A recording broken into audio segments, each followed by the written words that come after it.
I started at the West Australian way back in the 70s, and it was a lot of fun. The newsrooms were busy, hectic, noisy, people yelling, people smoking, so that's what it was like. We used typewriters, there were telexes. You probably wouldn't know what a telex is, but anyway, we used them. We had carbon paper. It was a different world, loved it. Probably I've never stopped loving it. I think once you've got it in your blood, it stays there. And I mean, we've got a lot of old ex-journalists in this at Canning's Purple, and they, I think there's always an element in each of them that says, boy, I love being a journalist.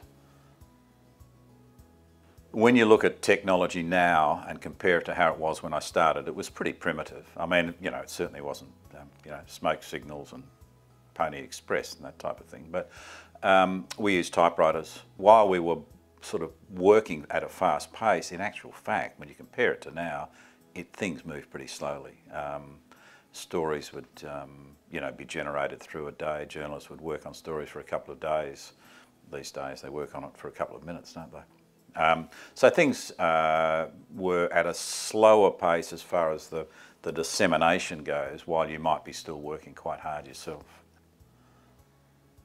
The reality is if you don't make the effort to keep up with it, it'll leave you behind and you become irrelevant. I mean, the other day, recently, not the other day, I did learn how to edit videos.